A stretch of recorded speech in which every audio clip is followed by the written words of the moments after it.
অসমৰ অন্যতম ভূমিপুত্ৰ জনগোষ্ঠী হৈছে মটক জনগোষ্ঠী আৰু মটক জনগোষ্ঠীৰ এটা স্বকীয় বৈশিষ্ট্য আছে, সেয়া হ'ল গছ তলৰ বিহু।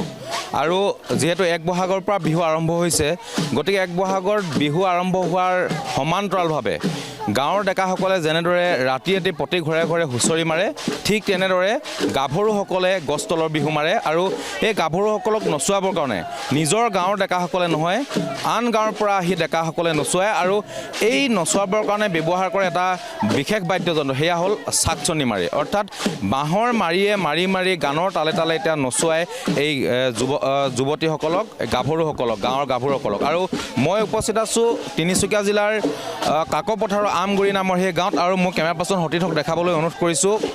এয়া হ'ল গছ তলৰ বিহু, আৰু ইয়াত যিডাল বাঁহৰ ডাং বান্ধি দিছে, এই বাঁহৰ ডাঙৰ ভিতৰত আন যি বেলেগ গাঁৱৰ পৰা ডেকাসকলে নচুৱাবলৈ আহে, সেই ডেকাসকলে ডাঙৰ ভিতৰত নোসোমায়, বা যিসকলে এই গছ তলৰ বিহু চাবলৈ আহে, গাঁৱৰ মহিলাসকল আহে, যেনেদৰে মই দেখাবলৈ অনুৰোধ কৰিছোঁ সতীৰ্থ, এয়া হ'ল গাঁৱৰ মহিলাসকলে চাবলৈ আহিছে, তেওঁলোকেও এই ডাঙৰ ভিতৰত সোমায়। ডাঙৰ ভিতৰত কেৱল ইয়াত গাভৰুসকলে সোমাব, আৰু এই যিটো বিহুঘৰ দেখিছে, এই বিহুঘৰটোৰ মাজত তেওঁলোকে একেলগে থাকিব। তাৰ পাছত বিভিন্ন গাঁৱৰ বিভিন্ন দল আহিব, এই যেনেদৰে ইয়াত সতীৰ্থক দেখাবলৈ অনুৰোধ কৰিছোঁ, ইয়াত চাকচনি মাৰি মাৰি নচুৱাইছে।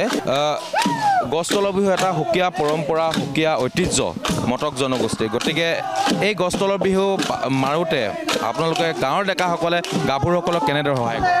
হয়, আমি আমাৰ যুৱক আৰু যুৱতীসকলে বিহুৰ মানুহ দিনা এখন মিটিং পাতি লওঁ। সেই মিটিঙতে কিছুমান আমি নিয়ম নীতি বান্ধি লওঁ। সেই নিয়ম নীতিমতে আমাৰ যুৱকসকলে ঘৰে ঘৰে গৈ ৰাতি হুঁচৰি মাৰে, আৰু ছোৱালীসকলে এই ঘৰটোতে বান্ধনি দিয়া আছে, এই বান্ধনি ভিতৰত দিয়া আছে, ভিতৰত থাকি সিহঁতে বিহু নাচে। আৰু এই বান্ধনি নিয়ম নীতিবিলাক হ'ল, এই বান্ধনিডাল দিছোঁ যাতে ডেকালবিলাকে ভিতৰলৈ সোমাব নোৱাৰে। মটক জনগোষ্ঠীৰ যি পৰম্পৰা, মটক জনগোষ্ঠীৰ পৰম্পৰা গছ তলৰ বিহু তিনিচুকীয়া জিলাৰ লগতে ডিব্ৰুগড় জিলাৰ লগতে উজনি অসমৰ যিকেইখন জিলাত বসবাস কৰি আছে মটক জনগোষ্ঠী, সেই মটক জনগোষ্ঠী অধ্যুষিত অঞ্চলসমূহত দেখা যায় গছ তলৰ বিহু।